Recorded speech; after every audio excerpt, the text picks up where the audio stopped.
어제 저희가 양곡관리법, 농안법, 또 농업재해대책법, 또 재해보험법 심사를 마치고 안건조정위원회를 거쳐서 전체회의를 통해서 의결을 했습니다.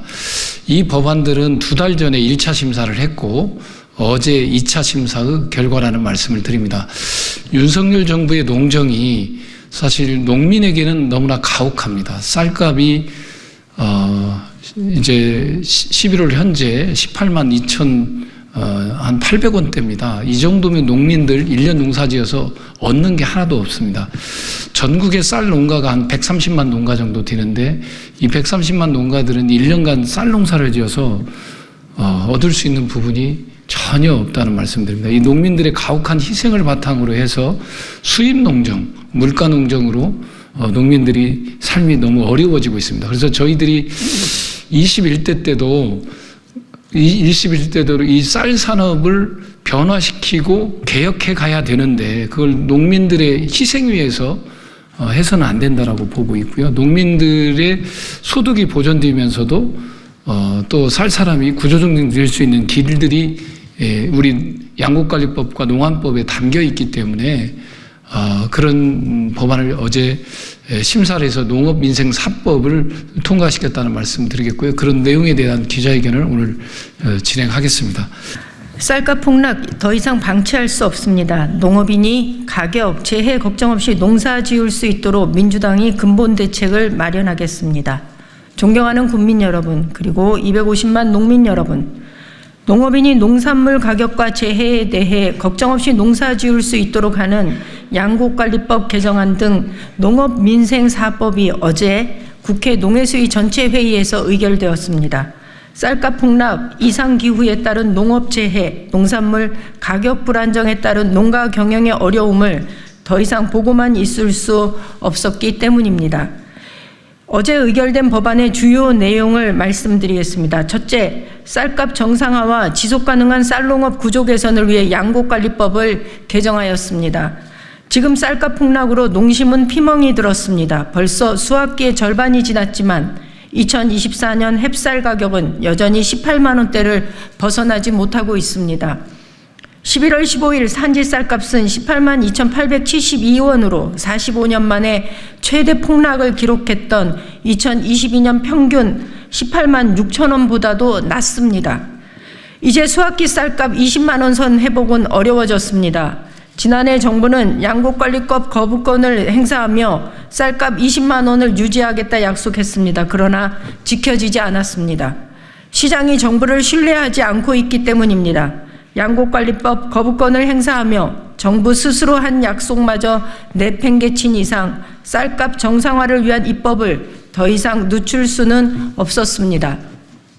이에 양곡 수급계획 강화, 수입 양곡관리 확대 등을 통한 식량 안보 강화, 쌀값 안정 및 타작물 지원을 위한 사전적 수급 조절 정책의 획기적 확대, 그럼에도 쌀값이 하락할 경우 사후 손실 보전 대책으로 양곡 가격 안정제 도입, 쌀값이 대폭락하는 위기 상황을 대비해 양곡 수급관리위원회에서 정한 기준에 따라 시장 격리 또는 정부 보유국 방출을 의무화하는 양곡관리법 개정안을 의결하였습니다.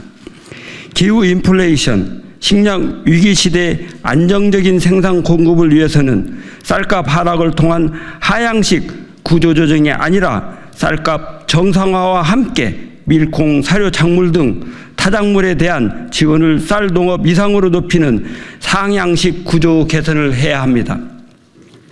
둘째, 농산물 가격 불안정에 따른 농가 경영 위험을 방지하고 장바구니 물가 상승으로 힘겨운 소비자를 위해 농수산물 유통 및 가격 안정법을 개정하였습니다. 한국은행에 따르면 우리나라 농산물의 가격 변동성은 주요국 대비 최고 수준입니다. 제조업 제품에 비해 1.5배나 높습니다. 농업 경영을 위협하는 수준입니다. 이에 따라 연평균 농업소득은 30년 전인 1995년 1,047만 원에서 2023년 1,114만 원으로 6.4% 증가에 그쳤고 물가 상승을 고려한 실질 소득은 56.3%나 하락했습니다. 최근에는 이상기후와 생산 기반 축소로 안정적 농산물 공급에 어려움이 발생해 소비자 장바구니 물가마저 힘겨운 상황입니다.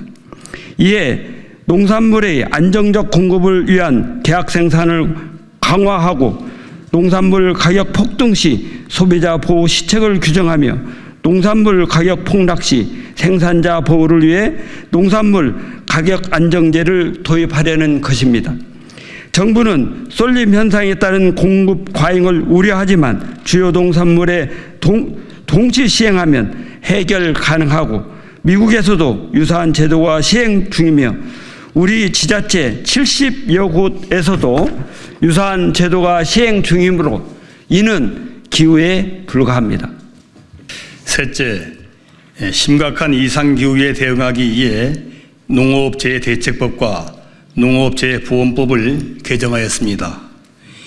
기상이변에 따른 재난 발생으로 농업피해가 심각하지만 현재 농업재해대책법은 생계구호 수준에 머물러서 피해를 입은 농가가 재생산에 나서기에는 매우 미흡합니다.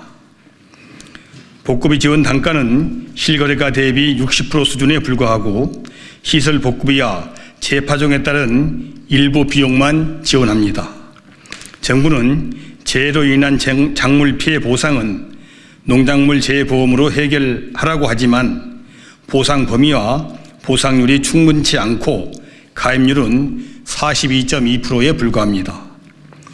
민주당은 농업재해대책법을 개정하여 농업재해의 이상고온, 지진에 따른 피해를 포함하고 재해 이전까지 투입된 생산 비용을 지원할 수 있도록 하며 지원 단가를 실거래가 수준으로 인상하고 친환경 농작물에 대한 병충해 피해를 방지하며 재해보험 상품 미출시 등으로 보험에 가입하지 못한 농가에 대한 대책을 수립하도록 하였습니다. 또한 농업재해보험법을 개정하여 재해보험 후 대상에 병충해를 포함하고 보험심의회의 기능을 확대하며 손해평가사의 전문성을 제고하고 불가피한 자연재해로 인한 피해 할증을 적용하지 않도록 하였으며 누적 손해 경감에 대한 비용을 지원하는 등 농작물 재해보험을 개선하였습니다. 존경하는 국민 여러분, 농민 여러분, 한국 농업은 새로운 위기에 직면해 있습니다. 전지구조 기후위기와 생태환경의 악화, 농어촌 소멸위기 심화, 곡물 수급의 불확실성 확대 등 위기가 확산되고 있습니다.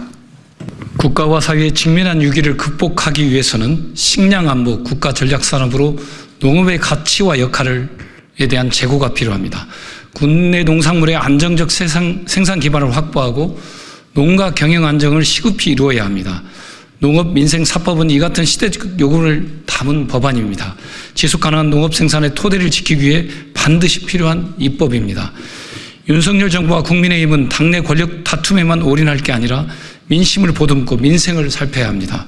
정부 여당이 반대를 위한 반대만 계속한다면 국민의 준엄한 심판이 있을 것임을 엄중히 경고합니다.